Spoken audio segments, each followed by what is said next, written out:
স্বাগত জানাচ্ছি সকালের বাণী থেকে। দর্শক, আমরা এই মুহূর্তে রয়েছি রংপুরের চিটি কাঁচা বাজারে। অর্থাৎ আপনারা জানেন যে এই কাঁচা বাজারের যে স্থবিরতা সেটি কিন্তু লেগেই আছে। আমরা দেখেছি যে গত কয়েকদিন আগে কিন্তু কাঁচা বাজারের দাম হঠাৎ করেই বেড়ে গিয়েছিল। এখন যদিও টানা রোদ বৃষ্টির কারণে কিন্তু উঠানামা করছে বলে ব্যবসায়ীরা জানিয়েছে। এবং ক্রেতারা যেটি বলছে যে এই যে কাঁচা বাজারের উঠানামা দুদিন একদিন পর পর ওঠানামা করছে, এটি কিন্তু নিয়ন্ত্রণে নিয়ে আসা দরকার বলে জানিয়েছে ক্রেতারা। এবং ব্যবসায়ীরা যেটি বলছে যে যেহেতু কাঁচা মাল বা কাঁচা পণ্য এরকম দাম ওঠানামা করবে, এটিই স্বাভাবিক বলে জানিয়েছে ব্যবসায়ীরা। এবং তবে কিছু কিছু জায়গায় আমরা দেখেছি যে এখন যদিও আগামীতে শীতের একটা আভাস পাওয়া যাচ্ছে এবং এখন যে সবজি সেই সবজি কিন্তু দাম অনেকটা সব মিলিয়ে কমে আসবে বলে প্রত্যাশা করছে। যদিও সবজির দাম কমে আসেনি, তারপরেও কিন্তু আসবে বলে এরকম একটা প্রত্যাশা করছে ব্যবসায়ীরা এবং ক্রেতারা। তবে যেহেতু উৎপাদন বেড়ে গেছে এবং যেহেতু কিছুদিন আগে লাগাতার বৃষ্টি ছিল, সে কারণে কিন্তু সবজি অনেকটা স্থবির হয়ে পড়েছিল সবজি উৎপাদন, তারপরে যার কারণে কিন্তু দাম বেড়েছিল। তবে দু একদিনেই কিন্তু আমরা দেখেছি যে প্রতিটি কাঁচামালের দাম কিন্তু কিছুটা কমেছে।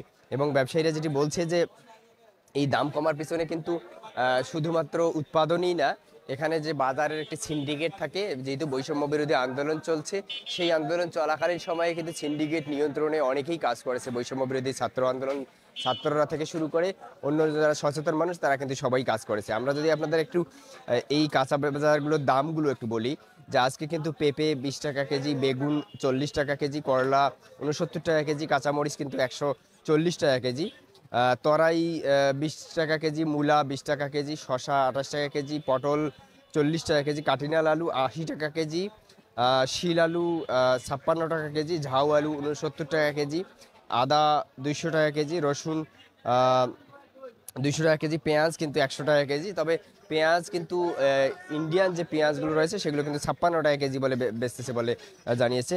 তবে মিষ্টি কুমড়া কিন্তু আমরা দেখেছি যে 20 টাকা কেজি, লাউ প্রতি পিস কিন্তু আমরা দেখেছি যে 40 টাকা পিস, এবং এখানে একটি জাল কুমড়া রয়েছে, সেটি কিন্তু 60 টাকা করে পিস বিক্রি করা হচ্ছে। এবং বরবটি আপনাদের একটু বলি 60 টাকা কেজি, গাজর 260 টাকা কেজি, পেঁপে কিন্তু 30 টাকা কেজি, শশা 20 টাকা কেজি, গাজর টমেটো কিন্তু 140 টাকা কেজি। অর্থাৎ আমরা যদি একটু বলি যে কিছু কিছু বিষয় জিনিস পণ্য যেগুলো রয়েছে, বিশেষ করে গাজর, টমেটো, শশা, এগুলো কিন্তু যদিও আরও শীতকালে হয়, তারপরে কিন্তু এবার বাজারে আগাম এসছে বলে জানিয়েছে। যদিও বৃষ্টি কিছুদিন আগে আমরা দেখেছি তিস্তা প্রকল্প পানি ছেড়ে দেওয়ার কারণে কিন্তু কিছু এলাকা ডুবে গেছে এবং যার কারণে কিন্তু কাঁচামালের একটি প্রভাব পড়েছে এই বাজারে। তো উত্তরবঙ্গের যে বিষয়টা, যেহেতু ওই ধরনের টানা বৃষ্টি বা টানা রোদ নেই, সে কারণে কিন্তু সবজি উৎপাদন কিছুটা ভালো হচ্ছে বলে জানিয়েছে। তারপরেও কিন্তু দাম নিয়ে অনিশ্চয়তা রয়েছে ক্রেতারা, এবং এই দাম যাতে নির্দিষ্ট করে দেয়া হয় এবং কোনো এক সপ্তাহে অন্তত লাগাতার এক সপ্তাহ যাতে দামের যে উঠানামা সেটি যাতে থাকে, যাতে ক্রেতারা সহজেই বুঝতে পারে কোন পণ্যের কোন দাম, সেটি নিশ্চিতের জন্য নিশ্চিত করতে ক্রেতারা দাবি জানিয়েছে, যাতে করে বাজার মনিটরিংয়ের উপর গুরুত্ব দেওয়া হয় এবং বাজার মনিটরিং করার ফলে যে অন্যান্য যে পণ্যগুলো রয়েছে, কাঁচা বাজারের পাশাপাশি যে অন্য পণ্যগুলো রয়েছে, সেগুলোরও যাতে মূল্য স্থিতিশীল থাকে, সে বিষয়ে কিন্তু ক্রেতা এবং বিক্রেতা উভয়ই দৃষ্টি আকর্ষণ করছে।